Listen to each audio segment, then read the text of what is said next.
All right, what's up, y'all? Just wanted to do a quick follow-up video about Conor Benn. Again, I was on live yesterday when the fight went down. I wasn't able to cover the whole card, but I got home on time just to cover the Conor Benn Chris Algieri fight.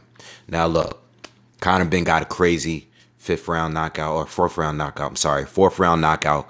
Crazy 1-2. The way he timed it, the big right hand, straight right down the pipe, caught Algieri while he was on the ropes. Algieri went down. Crazy knockout. All right, crazy. I know it's just Chris Algieri. I understand that. I know Chris Algieri is 37 years old, former champion, hasn't been that active. All right, stays in shape, stays fit. He's a nutritionist and everything. But I know it's Chris Algieri. I know he's lost to guys back in the day. I get it. But it was still a good test on a step-up fight. His last few fights, and we're talking about Conor Benn, last few fights, fighting for Mella, who was a good test at the time because Sean Porter had just finished fighting him. Fighting Samuel Vargas, a guy that's been in there with a lot of dudes, Amir Khan, Danny Garcia. I believe Errol Spence even fought him.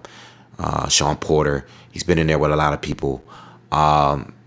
He got him out of there quick, and he went in there and fought Adrian Granados. Didn't look good there. Didn't look good because Adrian Granados totally changed the game plan, fought in a way we never seen him fight, and moved a lot, moved well in that fight, and went the distance. And then you have Chris Algieri, who Conor dominated, all right, and stopped him earlier than anybody has before, even quicker than Errol. I thought it was a good performance based on what Conor was doing in the ring. I know people are just looking at the opponent and they're focusing strictly on the opponent. I'm looking at Conor and what he was doing against a guy that is fairly quick, that moves pretty well and can box pretty good. Most people know that. We know like Algieri don't have the punching power like that, but we do know that Algieri can box pretty well, right? Well, Conor Benn did well. He boxed well. I like the defense. I like the head movement. I like the body work he was doing as well. I like his timing overall. I mean, overall, he did good. And I know, again, it's against Chris Algieri. But when you see improvements in a fighter, it really doesn't matter who he's facing. Well, it does matter. The opposition does matter. But again, Chris is still one of the better fighters and definitely probably the best boxer that he's faced up to this point. You can make that argument that he's the best boxer. And I thought he did good. I thought he was accurate. He was on point.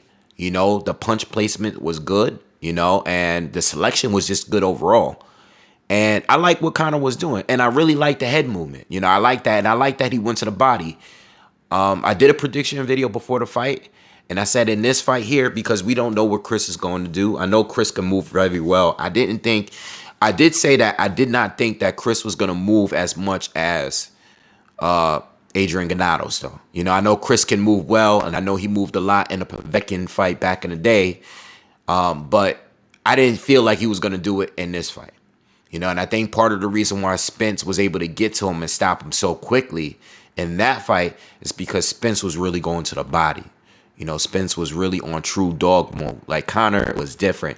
Conor went to the body, but he boxed overall all the way around without having to be so aggressive. He just made every punch count.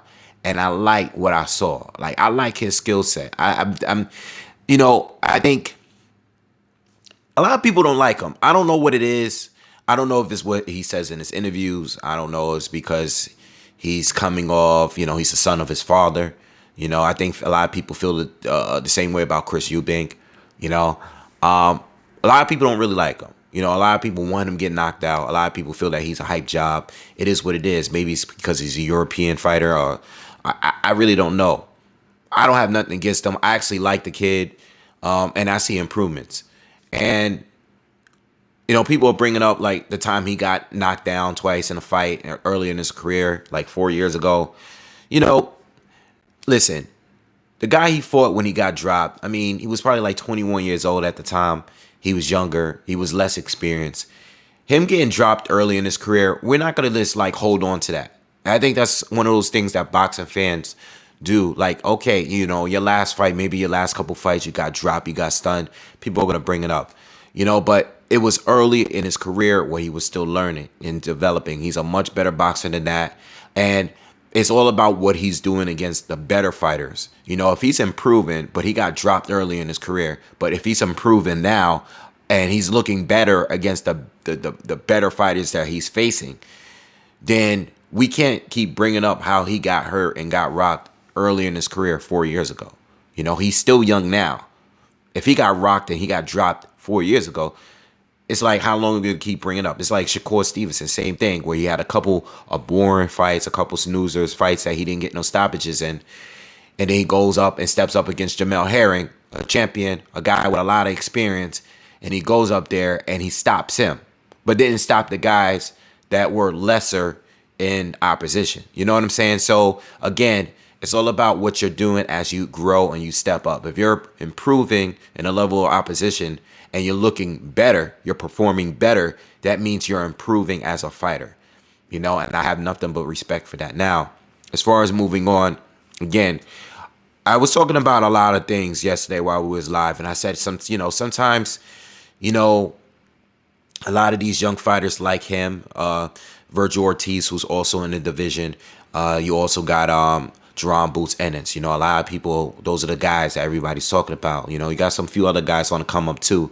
But those are like the main dudes, the younger dudes that everyone is talking about. And, you know, I brought up a question, you know, why don't they fight each other? You know, they're moving up in the rankings. They're calling out all the guys that's been around. But why don't these young guys fight each other?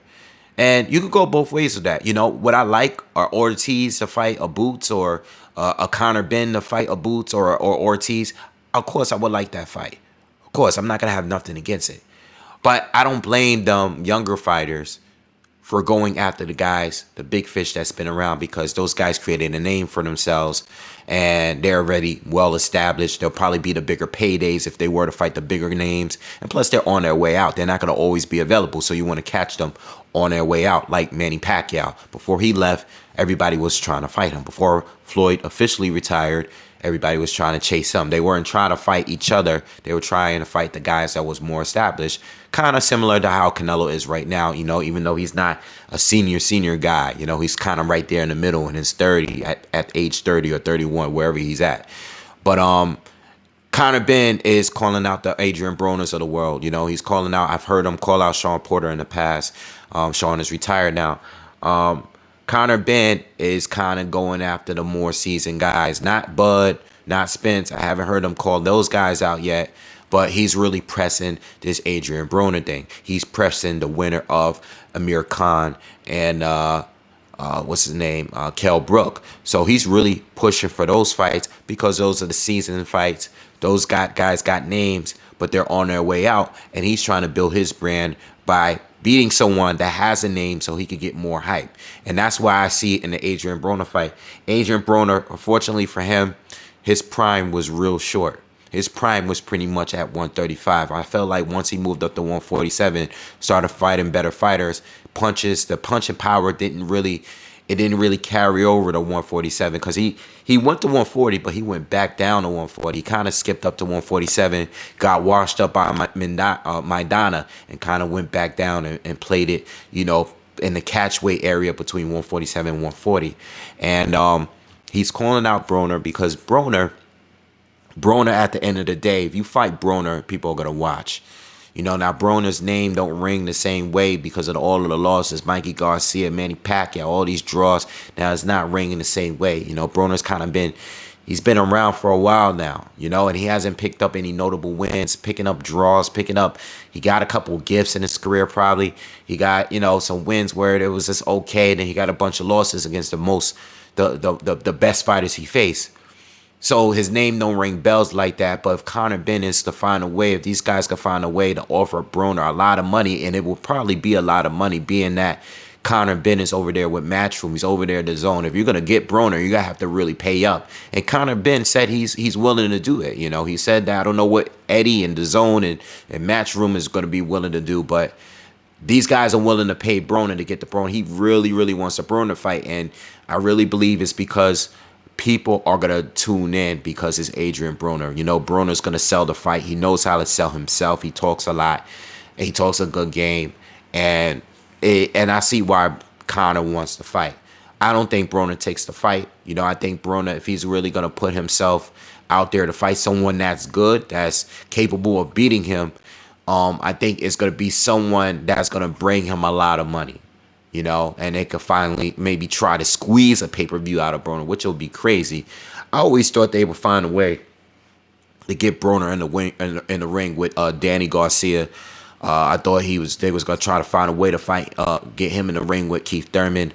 I know at one point they kind of got close to doing the Regis Prograis, but even like that fight is a similar fight.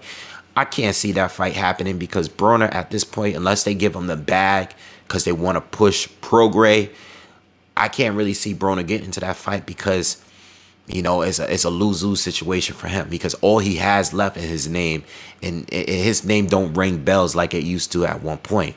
So again, I don't know if they're gonna get the Conor fight, but if Conor and Hearn and these guys are really willing to throw a lot of money in there and offer Broner some crazy money, some crazy M's and stuff, you know, maybe they could get Broner over there or whatever. Or Conor said he'd be willing to go to America and fight him, or come here to America and fight Broner as well. So we gotta see.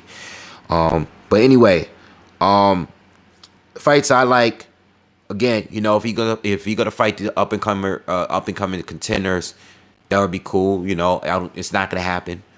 But if Ortiz and Boots, that would be cool. But something realistic, you know, I'm thinking, you know, at the top level right now, I'm thinking a David Avanesian, you know, or a Kavalaskis. You know, I'm thinking those kind of fights are doable fights, but they're risky, real risky. You know, those are fights that he can actually lose if he's not careful. You know, Kavalaskis lost, got stopped by Bud, got stopped by Ortiz, but both of those guys got rocked before they really put it on Kavalaskis. You know, and Conor Benn showed this fight here that he has the patience to really box. This is the fight here that he really showed that. He boxed his way to a knockout. So those fights, I think they are doable. Those are fights that I really want to see. Obviously, maybe if he could, you know, pull out some older guys, you know, that's around, maybe, you know, some guys that's on their way out, maybe, I don't know, maybe like they could get an Andre Berto in there, you know, or a Amir Khan or Kell Brook. Maybe they were willing to do it. I have no idea, you know. I know they're going to be sticking around. One of them is going to stick around if they win. You know, if Khan wins, I could see Khan sticking around for a fight. If Brook win, I could see him sticking around for another big payday. So you never know. But I like David Avanesian, and I got the Mean Machine Kavalaskis. I think those are the fights that I would like to see Conor Benn in. You know, maybe even a Maurice Hooker as well. You know, that would be a good fight. All right, so those are the names that I'm thinking. Those are realistic, and that's how I see it. But Conor Benn looked good, excellent win, and I'm looking forward to see more development for him. You know. And that's it. That's all I really got to say. So, again, subscribe to the channel, smash that like button, share the video. And I'll see you guys on the next one. I'll see you guys tomorrow. Peace.